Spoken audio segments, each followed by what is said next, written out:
ঘুম থেকে উঠে ফ্রেশ হয়ে চলে এসেছি রান্নাঘরে। তো রান্নাঘরে এসেই প্রথমে চা বানিয়ে নিলাম। এবার হচ্ছে চাটা আমি বাবাকে সবার প্রথমে দিয়ে আসব। তো বাবার জন্য এখানে আমি সব কিছু বেড়ে নিয়েছি। তো তারপরেও আমি চা খেয়ে চলে আসলাম ঘর গুছোতে। হ্যালো এভরিওয়ান, আমি সুব্রতা। আমার নতুন একটি ভিডিওতে সবাইকে অনেক স্বাগত আর অনেক অনেক ভালোবাসা। সবাই কেমন আছো? আশা করছি সবাই খুব ভালো আছো আর আমিও অনেক ভালো আছি। তো প্রথমে এসে বিছানাটাকে ভালো করে একটু গুছিয়ে নিচ্ছি। তো বিছানাটা চারদিকে ভালো করে গুজে এবার হচ্ছে আমি ঝেড়ে নেব। আজকে হচ্ছে চাদরটাকে চেঞ্জ করলাম। তো বিছানার চাদরটা ভালো করে গোছানো হয়ে গেছে। এবার হচ্ছে আমি বালিশের কভারগুলোকে পরিয়ে নিচ্ছি। তো পরিয়ে আমি এবার বালিশগুলোকে জায়গা মতো রেখে দেব। আজকে বালিশগুলোকে একদম এক সাইডে রেখে দিলাম। তারপরে বালিশগুলোকে গুছিয়ে এবার হচ্ছে আমি ঘরের আর যা যা কিছু থাকে সেগুলোকে গুছিয়ে নেব। তো তোমাদেরকে বিছানাটা একবার দেখিয়ে দিলাম। এদিকে দেখো আমার সোফা টেবিল আরও যা যা কাজ থাকে সব কিছুই হয়ে গেছে। আজকে অনেক কাজের তাড়া, তো তাই আর সেভাবে ভিডিও করা হয়নি। তো এবার হচ্ছে কালকে যে সোফার কভারগুলো ধুয়েছিলাম এগুলোকে এখন ভাঁজ করে জায়গা মতো রেখে দেবো। আজকে যেহেতু রবিবার, আজকে তো মাংস হবেই। তো বাবা এদিকে গিয়েছে বাজারে আর আমি এর জন্য তাড়াহুড়ো করে সব কাজ করে নিচ্ছি। যে তাড়াহুড়ো করে ঘরের কাজটা করলে এবার হচ্ছে রান্নাঘরে যে অনেক কাজ আছে সেগুলোকে করতে হবে। কারণ মাংস করতে তো অনেক সময় লাগে, পেঁয়াজ রসুন কাটার থেকে শুরু করে পেস্ট কররে অনেক কাজ। তো তার জন্য ফটাফট আমি কাজগুলো সেরে নিচ্ছি। তো কাজগুলো সেরে চলে আসলাম রান্নাঘরে।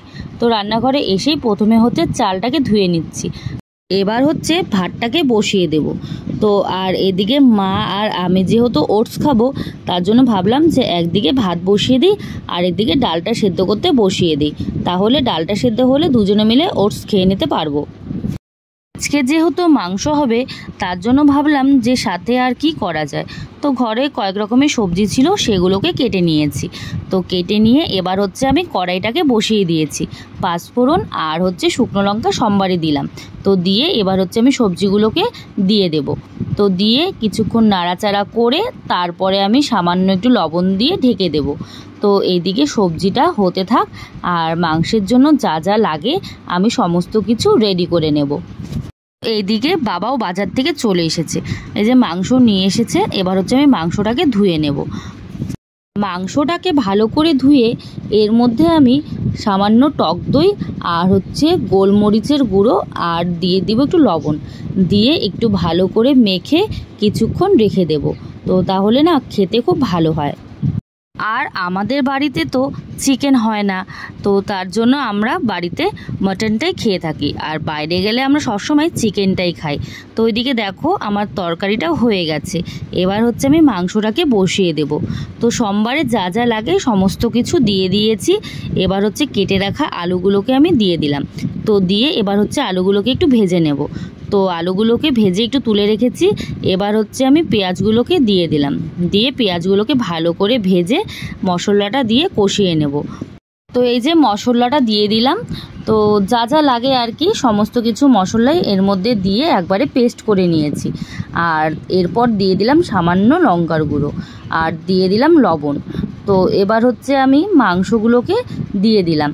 তো দিয়ে এবার হচ্ছে বেশ কিছুক্ষণ এটাকে কষিয়ে নেব।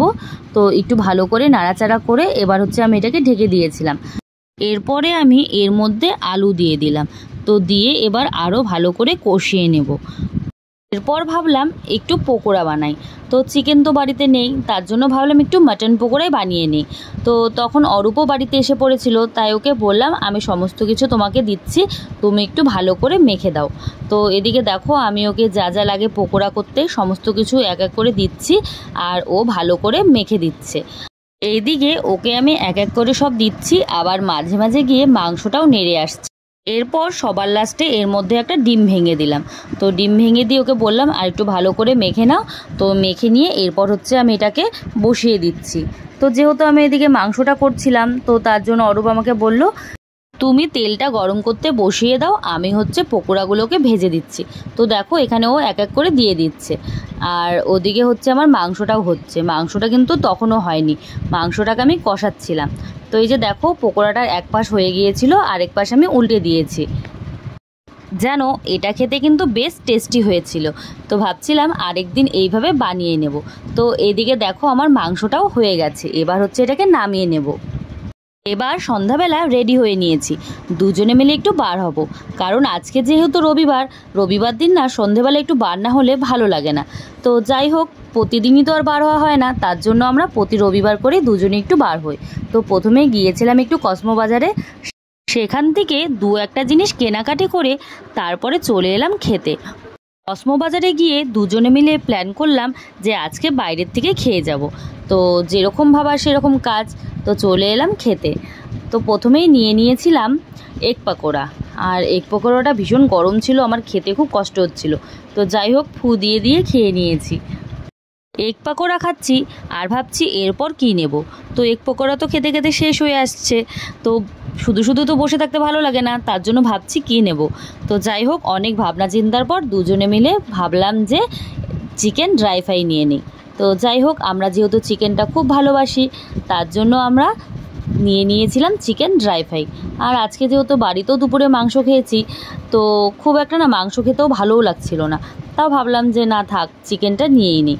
আর এরপর যখন কোনো কিছু খাবার নেব তখন আর চিকেন নেব না, তো পনির বা কোনো কিছু নিয়ে নেব। তো এখানে দেখো আমি হচ্ছে এরপর নিয়েছিলাম নান আর হচ্ছে পনির বাটার মশলা। আজকে চিকেন ড্রাই ফ্রাইটা বেশ ভালো বানিয়েছিল। এর আগের দিনও একদিন এসে খেয়েছিলাম, সেদিন না অত একটা ভালো লাগেনি, তো আজকে ভীষণই ভালো লেগেছিল। আর সবার শেষে নিয়েছিলাম মশলা কোল্ড ড্রিঙ্কস, যেটা না খেলে আমার একদমই ভালো লাগে না।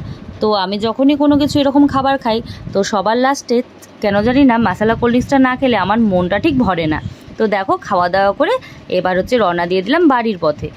আর দেখো, পুজোর প্যান্ডেলও শুরু হয়ে গিয়েছে। তো যাই হোক, ভিডিওটা আজকের মতো এখানেই শেষ করছি। তোমাদের সাথে দেখা হবে পরের কোনো ভিডিওতে।